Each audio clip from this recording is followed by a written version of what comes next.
mendengarkan podcast ini. Roma pasal 5 kita baca ayat 1, ayat 2, dan ayat yang ketiga, saudara sekalian. Demikian firman Tuhan.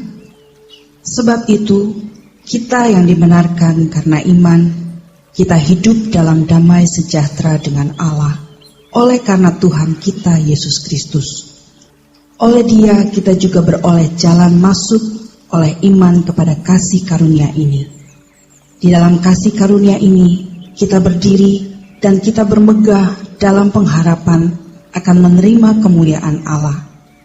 Dan bukan hanya itu saja, kita malah bermegah juga dalam kesengsaraan kita, karena kita tahu bahwa kesengsaraan itu menimbulkan ketekunan. Hari ini kita hanya melihat 2 ayat. 2 ayat pun ayat yang kedua baru sebagian. Firman Tuhan mengatakan bahwa kita yang dibenarkan karena iman, kita hidup dalam damai sejahtera dengan Allah. Kita yang dibenarkan karena iman, kita hidup dalam damai sejahtera dengan Allah. Allah di sini dalam bahasa aslinya Theos. Theos di sini maksudnya Bapa. Kita hidup dalam damai sejahtera dengan Allah atau dengan Bapa oleh karena Tuhan kita Yesus Kristus. Dibenarkan di sini artinya dianggap tidak memiliki halangan apapun untuk menjumpai Bapa dan memiliki hubungan dengan Dia. Orang yang dibenarkan adalah orang yang dianggap layak untuk bersekutu dengan Bapa. Orang yang dibenarkan adalah orang yang dianggap layak untuk bersekutu dengan Bapa. Semua halangan disingkirkan, seseorang diperkenan menjumpai Bapa dan memiliki hubungan dengan Dia. Bersekutu dengan Bapa artinya setiap saat seseorang bisa memanggil Bapa dalam doa dan bergaul dengan Allah melalui Roh Kudus. Di perjanjian lama, saudara, hanya imam besar yang bisa menemui Allah Elohim. Jadi di perjanjian lama, umat, ini perjanjian lama, umat tidak bisa berhubungan langsung dengan Elohim, hanya melalui imam besar.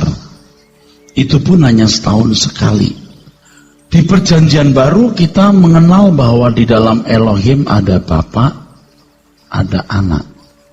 Nah, kita bisa langsung berhubungan dengan Bapa. Ini Theos. Kita bisa hidup dalam damai sejahtera dengan Theos. Jadi apa yang diperjuangkan oleh Tuhan Yesus itu supaya kita bisa berhubungan dengan Theos, dengan Bapa.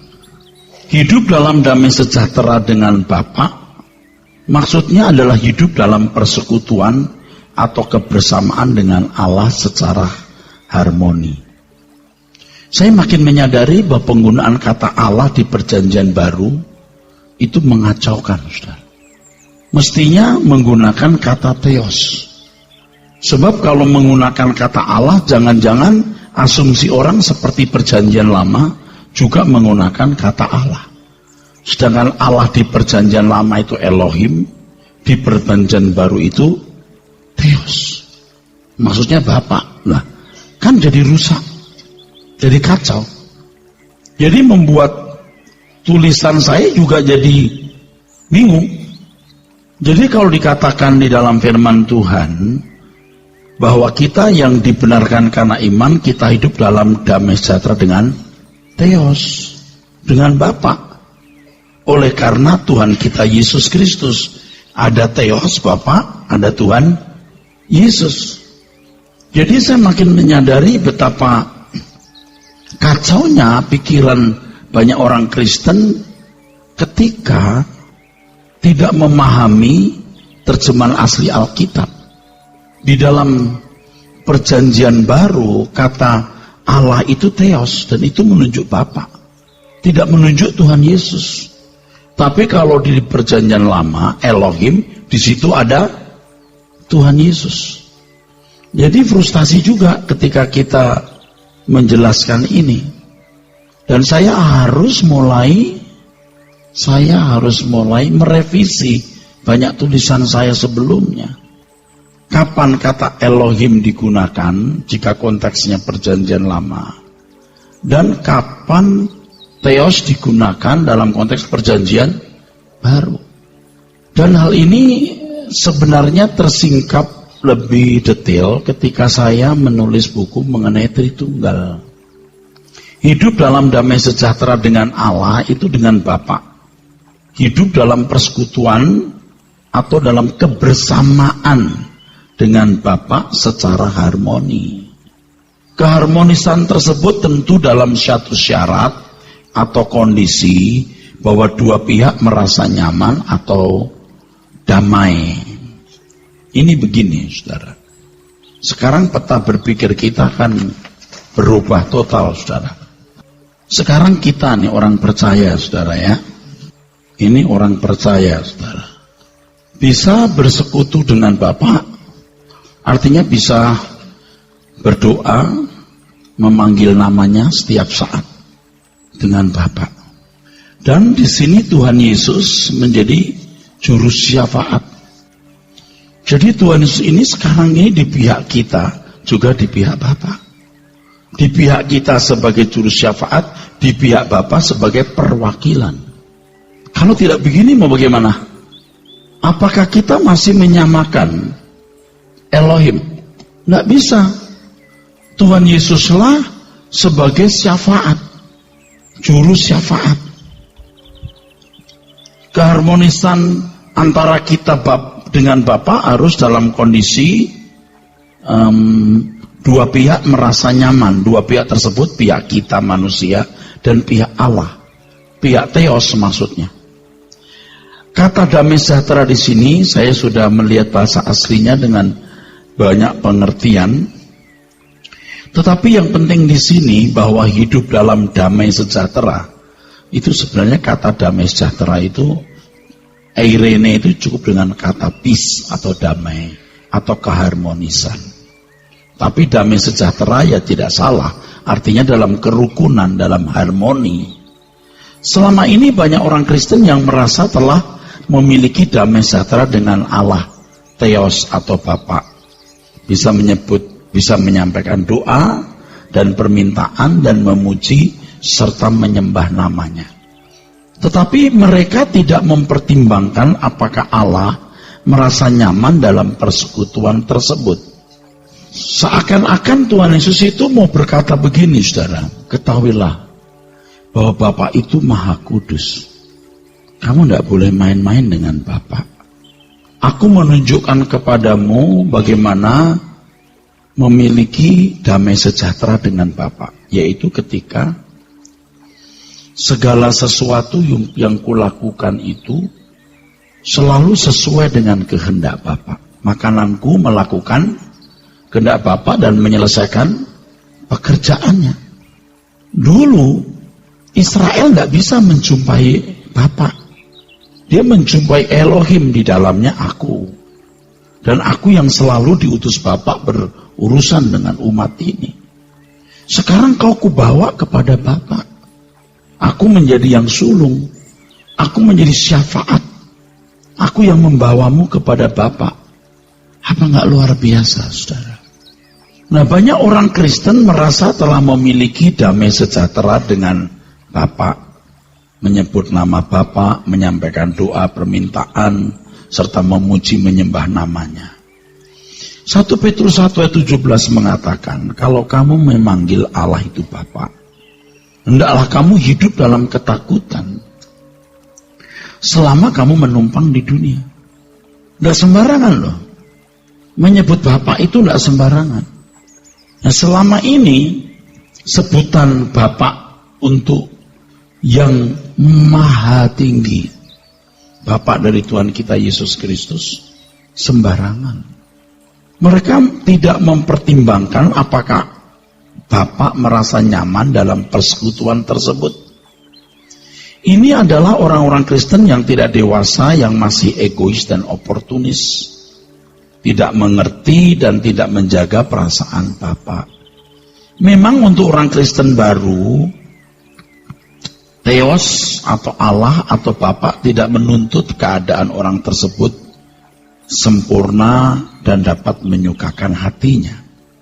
Tetapi setelah dalam kurun waktu tertentu menjadi umat pilihan, seharusnya sudah memiliki keberadaan yang bisa mengimbangi kekudusan Allah. Jika tidak, maka tidak dapat berjalan seiring dengan Allah, dan hal itu akan selalu mendukakan hatinya. Jadikan semua bangsa muridku, nanti akan saya singgung lagi. Aku mau mendidik anak saudara-saudaraku ini, aku mau mendidik umat pilihan ini untuk bisa masuk dalam persekutuan dengan Bapa. Makanya sebenarnya ini istimewa sekali. Tidak dituntut harus banyak, tetapi dituntut berkualitas sangat tinggi. Kristen itu masuk persekutuan dengan Bapa, saudara. Hidup dalam damai sejahtera, dalam harmoni dengan Bapa. Ini eksklusif. Jadi Kristen yang selama ini kita kenal itu sebenarnya bukan Kristen yang diajarkan Tuhan Yesus. Sama sekali bukan. Itu agama Kristen yang tidak memenuhi standar Injil yang sesungguhnya. Saya termasuk orang yang turut mengambil bagian dalam kesalahan ini. Sebab saya tahunya belakangan. Kalau saya tahu jauh-jauh hari, saya akan lebih baik. Jangan ini diganti dengan sistem agama. Orang-orang belajar teologi, pinter bicara, berargumentasi, berfilsafat Kristen. Saya nggak katakan itu keliru, tidak salah. Tetapi intinya, apakah kebenaran itu membawa orang sampai ke sini? Saya juga jadi takut, saudara. Dengan ini, saya jadi takut, jadi gentar saya. Gentarnya adalah, siapa orang yang mau masuk proyek ini? Kalau saudara duniawi saja, kartu mati, langsung kartu mati, nggak laku. Kalau masuk ke sini itu sudah nggak ada harapan menikmati dunia ini, saudaraku. Kalau istilah baru yang saya dapat pribadi ya, kita harus selalu hidup dalam pemakaman. Jangan keluar dari makam. Tetap hidup dalam pemakaman sampai permanen. Permanen pemakaman. Ini memang aneh-aneh istilahnya. Tapi memang harus begitu. Nah dari dulu ikut Tuhan Yesus juga begitu.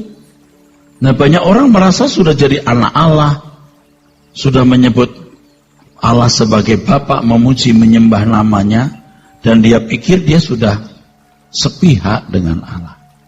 Padahal mereka itu tidak dewasa, egois dan oportunis. Orang-orang yang tidak menjaga perasaan Bapa, tidak hidup dalam damai sejahtera, tidak bertumbuh dalam kedewasaan, mengimbangi kekudusan Allah. Tentu orang-orang seperti ini tidak bisa berjalan seirama dengan Bapa. Saudara mengerti nggak saya sedang bicara apa? Saudara mengerti nggak saya sedang bicara apa? Saudara mengerti betapa luar biasa panggilan ini? Yang Maha Kudus, Tuhan semesta alam, yang mempunyai segala kuasa, kemuliaan, kerajaan, boleh kita panggil Bapa, kita jadi anak. Itu berarti kita memang harus sudah membunuh semua keinginan-keinginan kita, saudara. Harus sudah. Kita masih punya sisa-sisa ini, saudara, yang harus dimatikan total. Makanya tidak bisa hidup dengan dua Tuhan, itu tidak bisa. Tuhan atau tidak usah sama sekali. Tidak bisa Tuhan 90%, yang lain 10%. Saya tahu ada di antara saudara yang betul cinta Tuhan, betul serius dengan Tuhan, tapi tidak berani sepenuhnya. Nah, dengan mempelajari hal ini kita bisa mengerti mengapa dalam 1 Petrus pasal 1, dibaca terus. Mempelajari hal tersebut di atas, maka bisa dimengerti mengapa dalam 1 Petrus 1 ayat 14-16 firman Tuhan mengatakan, hiduplah sebagai anak-anak yang taat dan jangan turuti hawa nafsu yang menguasai kamu pada waktu kebodohanmu. Tetapi hendaklah kamu menjadi kudus di dalam seluruh hidupmu sama seperti Dia yang kudus, yang telah memanggil kamu. Sebab ada tertulis, kuduslah kamu, sebab aku kudus. Di bagian lain dalam Alkitab, Rasul Paulus menulis, sebab itu, keluarlah kamu dari antara mereka, dan pisahkanlah dirimu dari mereka, firman Tuhan. Dan janganlah menjambah apa yang najis, maka aku akan menerima kamu. Dan aku akan menjadi bapamu, dan kamu akan menjadi anak-anakku, laki-laki dan anak-anakku perempuan. Demikian firman Tuhan yang Maha Kuasa. 2 Korintus 6, 17-18. Jadi memang tidak bisa menghindar untuk menjadi sempurna, kudus dalam segala hal, agar kita bisa hidup dalam damai sejahtera. Nanti kita pelajari terus kitab Roma ya. Saya akan bedah itu. Teologi yang mengatakan kamu diselamatkan bukan karena perbuatan, lalu seakan-akan orang tidak perlu berusaha berbuat baik. Kita memang bukan hanya harus berbuat baik, tapi sempurna. Kalau kita bicara soal berbuat baik, dipikirnya kita mau merusak prinsip sola gratia. Waduh, penyesatan itu luar biasa. Itu salah. Itu sesat. Harus diluruskan. Nah kan ini kitab Roma. Hidup dalam damai sejahtera itu apa? Nanti kita akan teruskan. Kita lihat ini. Selanjutnya ditegaskan dalam Roma pasal 5 ayat 2 bahwa oleh Dia, Tuhan Yesus, kita juga beroleh jalan masuk oleh iman kepada kasih karunia ini. Coba dibaca ayat yang kedua. Roma pasal 5 ayat yang kedua. Kita ulang, saudaraku. Oleh Dia kita juga beroleh jalan masuk oleh iman. Jalan masuk oleh iman kepada kasih karunia ini. Iya. Di dalam kasih karunia ini kita berdiri dan kita bermegah dalam pengharapan akan menerima kemuliaan Allah. Nah, Bapak Ibu, bahwa oleh Tuhan Yesus kita juga beroleh jalan masuk oleh iman. Jalan masuk oleh iman kepada kasih karunia. Jalan masuk oleh iman kepada kasih karunia itu. Selanjutnya ditegaskan dalam Roma 5 ayat 2 bahwa oleh Dia, Tuhan Yesus, kita juga beroleh jalan masuk oleh iman kepada kasih karunia ini. Oke. Oleh Tuhan Yesus kita dapat jalan masuk iman. Iman di sini bukan sekedar percaya Yesus juru selamat. Iman di sini pasti berpola pada tindakan Abraham. Nah, bagaimana mengurai hal ini? Isi kasih karunia adalah hidup dalam damai sejahtera dengan Allah. Nih, boleh masuk ke sini. Itu kasih karunia. Boleh masuk ke sini. Itu kasih karunia. Jangan kasih karunia diartikan gampang masuk surga. Nggak disebut begitu sih, tapi teologi yang salah itu mengarahkan pemikiran gampang masuk surga. Sedangkan surga apa tidak dijelaskan. Ini bicara soal theos, hidup dalam damai sejahtera dengan theos, dengan Bapa. Terus hidup dalam damai sejahtera dengan Allah sama dengan hidup berdamai atau perdamaian atau keharmonisan dengan Allah. Allah Bapa, Theos. Terus dalam perdamaian tersebut ada proses penyesuaian antara dua pribadi. Pribadi Bapa dan pribadi kita. Tentu bukan Bapa yang menyesuaikan diri terhadap kita, tetapi kita yang harus menyesuaikan diri terhadap Bapa.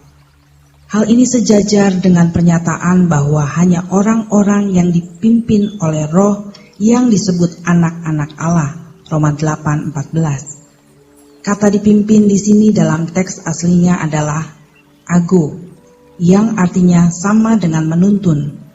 Bukan kita yang menuntun Bapa, tetapi Bapa melalui Roh Kudus yang menuntun kita. Kalau seseorang tidak hidup dalam tuntunan Allah, maka berarti ia tidak menyesuaikan diri terhadap Bapa. Ini sama artinya dengan menolak kasih karunia, sebab tidak bersedia membangun hubungan yang harmoni dengan Bapa. Nah, kalau sampai kasih karunia diajarkan sebagai pemberian gratis, lalu tidak ada penjelasan yang memadai, maka itu benar-benar merusak bangunan iman Kristen yang benar. Memang di dalam kasih karunia ada unsur pemberian tanpa melihat kepantasan si penerima.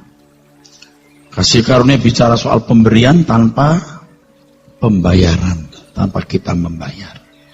Tetapi kita harus melihat mekanisme, tatanan bagaimana hidup dalam kasih karunia itu. Kalimat jalan masuk kepada kasih karunia itu, maksudnya oleh iman kepada kasih karunia, sama dengan jalan masuk untuk memperoleh hidup dalam damai sejahtera dengan Allah. Itu iman. Hal ini menunjukkan kepada kita bahwa oleh iman kita dapat memiliki kasih karunia tersebut. Iman di sini bukan hanya aktivitas pikiran, tapi penurutan terhadap kehendak Allah. Iman bukan hanya mengakui dan mempercayai dalam pikiran bahwa Yesus Kristus adalah juru selamat, tetapi iman berarti selalu berpikir dan berperasaan seperti Bapa, sehingga segala sesuatu yang dipikirkan, diucapkan dan dilakukan selalu sesuai dengan kehendak Bapa. Inilah gaya hidup yang dikenakan oleh Tuhan Yesus yang juga harus kita miliki. Terus dibaca. Gaya hidup seperti ini adalah iman yang sempurna, seperti yang dimaksud dalam Ibrani 12 ayat 2. Janganlah kamu menjadi serupa dengan dunia ini, tetapi berubahlah oleh pembaharuan budimu, sehingga kamu dapat membedakan manakah kehendak Allah, apa yang baik, yang berkenan kepada Allah, dan yang sempurna. Orang yang serupa dengan dunia tidak dapat hidup dalam damai sejahtera atau hidup dalam persekutuan dengan Bapa. Kita tahu bahwa kasih karunia Allah hanya dapat diperoleh melalui iman dalam Yesus Kristus.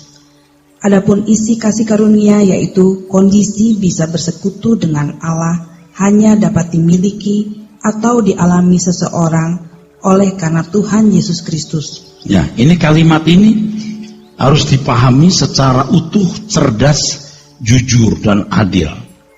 Oke, sekarang lihat saya semua. Jadi kita punya jalan masuk oleh iman. Ya, yang dikerjakan Tuhan Yesus itu begini, saudara. Yang pertama salib. Oleh salib ini Bapa tidak melihat, oleh salib ini Bapa tidak melihat keadaan pemberontakan kita. Kalau Yesus tidak mati di kayu salib, Allah melihat Adam. Maka semua manusia penipu, seustes. Artinya mengingkari perjanjian. Sekarang Adam dihapus, dia melihat Yesus. Boleh deh sekarang masuk ke sini. Itu kasih karunia. Tetapi itu baru satu aspek salib. Aspek yang kedua harus agu dalam tuntunan roh. Sebab kalau tidak dipimpin roh Allah, bukan anak Allah. Penurutan inilah iman seperti tindakan Abraham. Nah, selama ini kan sudah cukup salib di sini. Yesus juru selamat datang di Bethlehem. Udah selesai, udah. Yesus juru selamat datang di Bethlehem. Dah, selesai. Dia nggak masuk ke sini. Banyak orang Kristen binasa, belum punya iman. Ini ekstrimnya saya mau beritahu ya. Orang di luar Kristen pun sebenarnya dosanya dipikul oleh Tuhan Yesus. Hanya mereka yang tidak mendengar Injil, ya tidak bisa masuk proses keselamatan, dikembalikan ke rancangan semula. Kalimat lain tidak bisa masuk jadi anggota keluarga kerajaan. Dengan kalimat lain tidak bisa jadi anak-anak Allah. Tapi dihakimi menurut perbuatan. Bisa masuk menjadi anggota masyarakat. Kalau Tuhan tidak mati di kayu salib, mau sebaik apapun orang itu binasa. Binasa. Nah, kita kelompok orang yang mengenal Yesus. Bapak melihat Yesus, bukan lihat Adam lagi.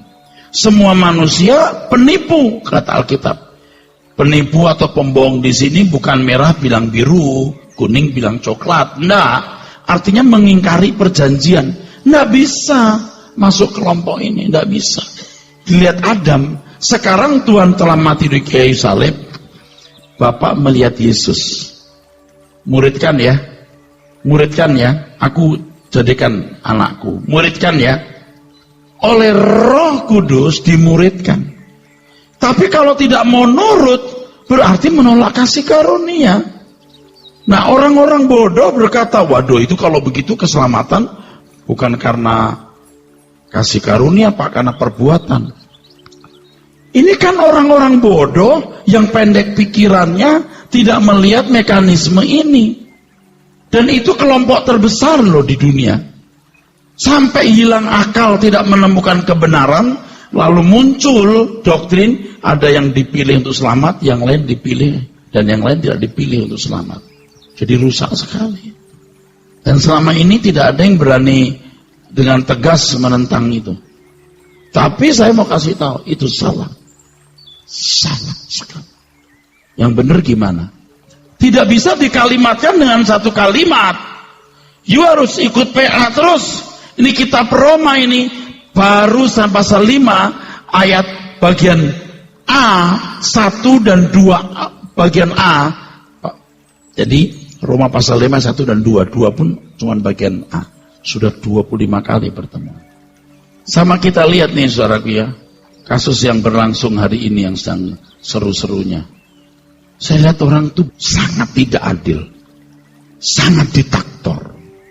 Dulu saya terganggu karena saya temperamental ya. Sekarang hal ini cuma bisa diatasi dengan satu sikap. Apa? Kita tinggalkan dunia, kita terbang ke langit baru, bumi baru. Artinya kita udah gak bisa rubah otak mereka yang sudah terlalu bodoh. Sudah bodoh, egois, mau menang sendiri. Udah gak bisa diperbaiki. Ajak debat udah gak bisa. Udah terlalu bodoh orang-orang itu. Jadi kita diam saja sudah. Ngadepin orang gila, kita bisa ikut gila. Yang waras ngalah. Sekarang saya ngadepin orang-orang Kristen yang teologianya salah. Udah capek juga saya. Makanya ya udah. Saya tahu saudara-saudara saya yang teologianya salah belum tentu masuk neraka, belum tentu tidak. Cuman proses dari corpus delicti itu bisa gagal. Mereka bukan orang jahat yang masuk neraka loh, jangan saudara pikir loh. Tapi mereka tidak sampai kepada kesempurnaan. Nah kita yang tahu saja kita juga nggak sempurna-sempurna, setengah mati. Apalagi kalau kita menggampangkan dengan berkata keselamatan karena anugerah, titik. Allah yang memilih, titik. Waduh, kita nggak bikin PA begini nih. Dan teologi mereka didasarkan di kitab Roma loh. Kitab Roma. Sekarang saya nyamperin nih. Oke, di kitab Roma kita bermain. Ternyata begini. Itu kan kata Pak Eras. Sekarang you tulis, saya tulis deh. Nanti baru kita padukan deh. Saya nggak mau debat parsial. Ini baru pasal 5 ayat 1. Dan saya kira banyak yang kelewatan juga. Saudara kalau menjadi Kristen yang benar, harus melepaskan segala sesuatu. Bisa masuk keluarga Allah. Kalau nggak bisa. Saya terus terang saudara. Saya stres. Stres saya kalau mikirin orang-orang di sekitar saya tidak all out. Saya all out. Saya malam jadi siang. Siang kerja keras. Waduh, udah. Kalau mendampingi saya tidak all out, saya capek. Jadi hati-hati mau ikut pelayanan dengan saya. Hitung dulu anggarannya. Serigala mau punya liang, burung mau punya sarang. Erastus tidak punya tempat untuk meletakkan kepalanya. Yang begini berat. Cara masih mau nikmati hidup, masih mau nyaman. Wah, nggak bisa. Maka jadi keluarga Erastus itu termasuk anak-anak saya, keluarga saya. Berat. Makin berat kemari. Tapi ya nggak bisa dihindari. Memang begini kok ikut Tuhan Yesus. Kalau kamu tidak membenci ayahmu, ibumu, saudaramu laki-laki, perempuan, kamu tak dapat jadi muridku. Nggak layak. Baca terus. Tuhan Yesus dapat mengembalikan manusia kepada Bapa melalui dirinya dengan 2 tatanan atau mekanisme. Iya, ada 2 tatanan. Sudah saya gambar tuh. salib sama agu itu. Terus Pertama, Yesus mati di kayu salib memikul dosa dan menggantikan tempat kita yang seharusnya dihukum. Hal ini meredakan kegeraman Allah dan memuaskan keadilan Allah.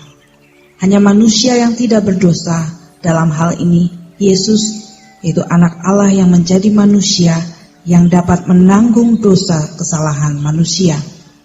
Terus Dengan korban Yesus ini, maka hubungan manusia dengan Allah yang putus dapat disambung. Manusia dilayakkan untuk dapat dikembalikan hidup dalam persekutuan dengan Allah, Theos atau Bapa. ya, jadi kalau seandainya Adam tidak jatuh dalam dosa, Adam itu bisa punya hubungan dengan Bapa secara harmoni, dan Tuhan Yesus menjadi Tuhannya. Bapa tidak pernah jadi Tuhan. Tuhan tetap Tuhan, gak pernah jadi Bapa. Tapi Adam gagal. Nah sekarang akan dikembalikan itu posisi kita mengenal Bapa. Tuhan Yesus itu yang jadi pengantara loh. Betul gak? Pengantara, juru syafaat. Makanya kalau kita berdoa dalam nama Yesus, artinya tanpa dia kita gak bisa sebut Allah Bapa. Sebenarnya setiap doa tidak selalu harus dalam nama Yesus kami berdoa, tidak harus. Tidak harus. Kenapa? Ya yang penting kalau saudara berdoa, saudara dalam hubungan yang harmoni dengan Bapa karena saudara hidup dalam penurutan seperti gaya hidupnya Tuhan Yesus. Hidup kita tidak seperti gaya hidupnya Tuhan Yesus. Kalau berdoa dalam nama Yesus itu percuma juga. Dalam nama Yesus berdoa. Tapi kelakuan kamu kayak setan begitu, bukan seperti Yesus putraku kata Bapa. Jangan pakai nama-nama dia ya. Yang kau minta untuk kepentinganmu sendiri, yang kau mintanya untuk kepuasanmu sendiri, kau pakai dalam nama Yesus loh. Kalau pakai dalam nama Yesus berarti yang kau minta untuk kepentingan dia, kepentingan Bapa, karena Yesus memang menjadi Tuhan bagi kemuliaan Bapa. Kalau kau minta dalam nama Yesus, tidak boleh permintaanmu tidak sesuai dengan spirit dari Tuhan Yesus itu. Kalau pakai spiritmu nggak bisa. Nah yang terakhir tadi, kalau kau berdoa dalam nama Yesus, kelakuan kamu harus seperti dia. Kalau belum, ya belajarlah terus bertumbuh. Teruskan. Ini adalah sebuah tatanan yang harus dipenuhi atau yang sama dengan mekanisme ilahi. Agama samawi seperti agama Yahudi tidak bisa mengerti dan menerima mekanisme atau tatanan. Mereka berpikir asal saja minta ampun dan menyembelih korban domba, maka mereka sudah memperoleh pengampunan dan jalan masuk kepada Allah. Gimana caranya? Ini kan antikris itu kan begini modelnya. Nggak pakai ya, nggak pakai darah yang lain, nggak cukup darah domba. Lalu minta ampun kepada Allah yang Maha Pengasih dan Penyayang. Allah punya tatanan. Yang salah itu Adam, bukan kambing. Kalau yang salah kambing, yang menggantikan kambing. Yang salah manusia, yang menggantikan juga harus manusia. Tapi manusia yang tidak berdosa. Siapa? Ya Allah yang menjadi manusia. Itu tatanan itu jelas. Maka orang Yahudi itu tidak mau tahu. Dia merasa sudah bisa mencapai Allah tanpa Yesus. Jadi benci banget ya sama Tuhan Yesus, itu benci banget. Mereka berkata, Musa utusan Allah. Gak ada yang lain. Saya setuju Musa utusan Allah. Biar Musa utusan Allah. Biar Musa. Tanpa Yesus tidak akan bisa menerima pengampunan. Apalagi bukan Musa. Musa aja gak laku tanpa darah Yesus. Teruskan. Dalam hal ini, Tuhan Yesus tegas mengatakan bahwa tidak ada seorang pun sampai atau datang kepada Bapa kecuali melalui dirinya. Yohanes 14 ayat 6. Ya, sampai kepada Bapa itu artinya ini tadi. Jadi jangan saudara pahami, nggak ada keselamatan di luar Kristus. Amin. Nggak ada keselamatan di luar Kristen. Nanti dulu, selamat itu apa dulu? Yang sampai kepada Bapa ini khusus saudara umat pilihan. Mereka yang bukan umat pilihan seperti Musa, Ayub, dan lain-lain juga masuk surga bro. Tapi tidak menjadi anggota keluarga yang memerintah bersama Tuhan Yesus atau dimuliakan bersama Tuhan. Mereka belum menemukan kemuliaan Allah yang hilang. Yang menemukan itu hanya umat perjanjian baru yang mengikuti jejak Tuhan Yesus, yang oleh karenanya menjadi murid Tuhan Yesus, yang oleh karena kita di gereja ini itu belajar. Makanya di gereja jangan cari kesembuhan. Mau sembuh sana di gym, di fitness sana, di meja makanmu. Tapi kita perlu mujizat, Pak. Itu untuk orang kafir yang perlu tanda. Anda tidak perlu tanda lagi. Yang Anda lakukan adalah haruslah tanggung jawab. Tapi saya perlu mujizat, doa sendiri. Kalau Tuhan berkenan, Tuhan kasih. Karena Tuhan pasti punya mujizat. Tapi kalau Anda orang Kristen dewasa, Anda sakit karena kesalahan Anda malu minta kesembuhan. Yang ada adalah merubah pola hidup, gaya hidup saudara. Dan minum obat serta pergi ke dokter. Jangan makan sembarangan, dan sakit Tuhan sembuhkan aku. Gimana sih lo? Ngerti gak saudara? Full timer gereja. Dan kita wajibkan mereka merubah gaya hidup. Kalau sakit kita yang susah. Uang jemaat pasti dikeluarkan, bukan saya pelit. Saya bisa bantu anakmu sekolah, mau kuliah. Tapi kalau karena kamu sembrono, boros, sakit, uang kita keluar bisa ratusan juta demi itu. Nggak boleh. Oke, teruskan. Kedua, Tuhan Yesus datang mengajarkan Injil atau kebenaran. Sebab Injil atau kebenaran inilah yang memerdekakan atau menyelamatkan. Terus. Tanpa memahami Injil, seseorang tidak dapat diubahkan. Injil atau kebenaran itulah yang memperbaharui pikiran atau menyucikan. Yohanes 17 ayat 17. Sehingga seseorang dapat memiliki kekudusan, kesempurnaan karakter seperti Bapa, dan dapat bersekutu dengan Bapa. Ya, jadi gini, tolong ya saya kasih tahu ya. Korban Tuhan Yesus yang disebut kasih karunia itu ibarat orang sekolah, itu uang pangkal. Itu bukan uang nilai, uang ijazah, uang wisuda, include di situ. Uang pangkal, sekolahnya kamu yang mesti belajar. Tidak lulus, Tuhan berkata aku tidak kenal kamu. Ini sudah salah kaprah ini, memahami kasih karunia. Jadi all in. Itu salib itu udah uang pangkal, uang dapat nilai. Karena gurunya disuap semua itu.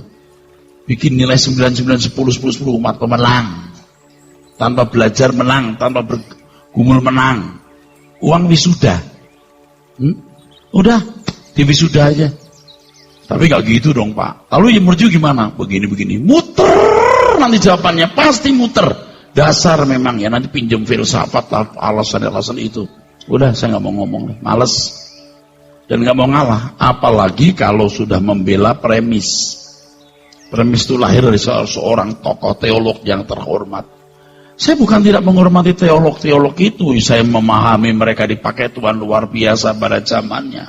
Tapi di zaman sekarang udah beda. Ini kalau dunia tambah rusak, aniaya berlangsung atas umat pilihan, teologi mereka akan sanggup menahan ini. Banyak orang murtad. Begitu orang murtad, saya mau tanya, itu Tuhan yang menentukan murtadnya? Eropa sekarang jadi kafir, Tuhankah yang tidak sanggup membuat mereka setia? Tidak berdayakah Tuhan buat orang-orang Eropa masih punya kekristenan yang baik? Nyatanya tidak. Allah menentukan itu. Jangan ngomong begitu dong. Itu pilihan manusia. Nah sekarang kita di Indonesia masih ada suasana keagamaan yang begini bagus.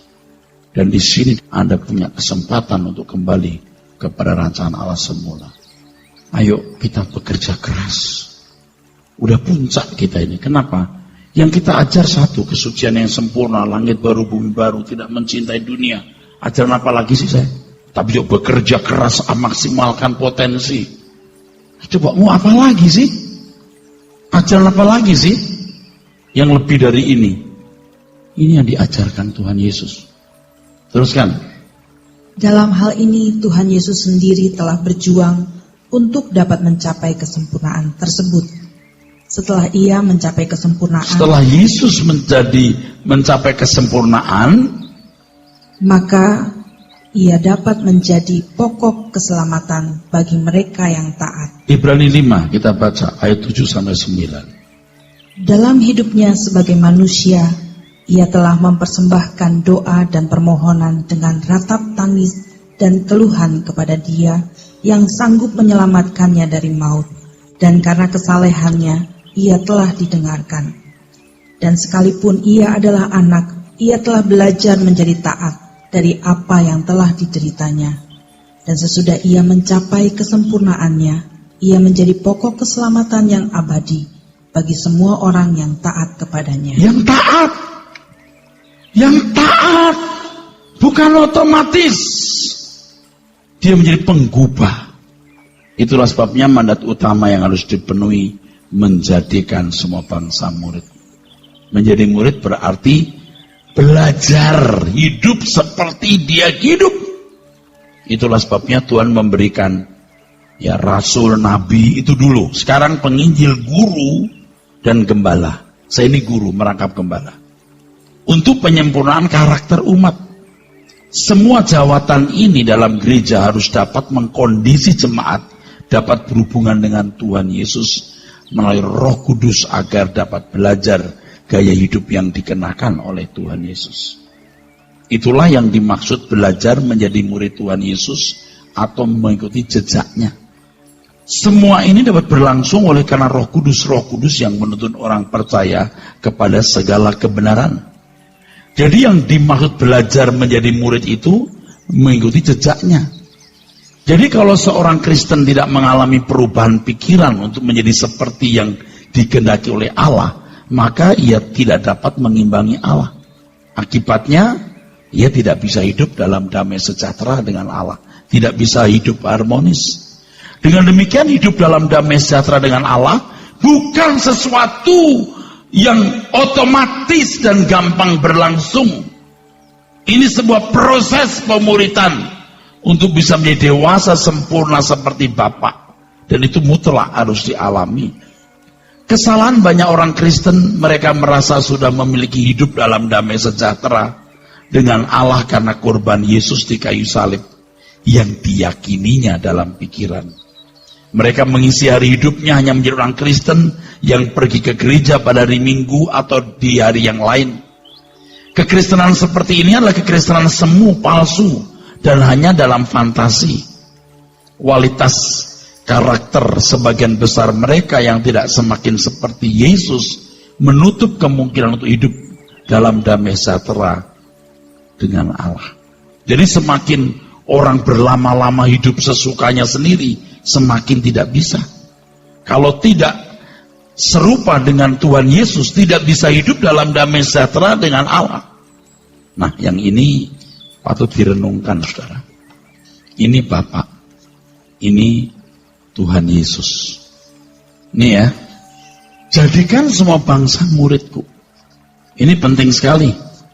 Mungkin ini juga pengertian baru yang dimiliki. Apakah Tuhan Yesus langsung memuridkan mereka? Pernah Anda baca di Alkitab Yesus memuridkan mereka langsung? Nah, Bapa dan Tuhan Yesus ini diwakili Roh Kudus. Jadi kalau jadikan semua bangsa muridku, artinya Roh Kudus menuntun orang percaya untuk hidup dengan pola hidup yang Tuhan Yesus pernah jalani. Dulu kan bayangan kita Yesus datang ke masing-masing individu. Enggak. Roh Kudus menuntun kamu kepada segala kebenaran. Jadi kalau aku beserta kamu sampai kesudahan zaman, bukan berarti Yesus langsung berhubungan kita. Dia ada di surga, duduk di sebelah kanan Allah Bapa. Yang turun itu Roh Kudus. Ini Roh Allah yang luar biasa, yang menjadi fasilitas. Itulah sebabnya Bapak berkata, aku buat nanti semua musuhmu takluk di bawah kakimu. Siapa yang menaklukkan? Bapak. Lewat siapa? Lewat kita. Siapa yang mengerjakan? Roh Kudus. Semua lihat saya. Anda mengerti maksud saya? Dengan tersingkapnya Tritunggal, ini itu, tersingkap semua. Nah di sini uniknya Bapa dengan kuasa Roh Kudus. Dia di surga tapi rohnya di mana-mana. Dan Roh Kudus inilah kuasa Allah satu-satunya. Nggak ada kuasa Allah yang lain. Dan kuasa Allah ini juga yang memfasilitasi Tuhan Yesus memuridkan kita. Jadi jadikan semua bangsa muridku, artinya Roh Kudus menuntun kita untuk memiliki gaya hidup seperti gaya hidup Tuhan Yesus. Maka dia harus mencapai kesempurnaan supaya jadi komposer, penggubah, menjadi pattern, model, dan Roh Kudus yang menuntun kita kepada segala kebenaran. Amin.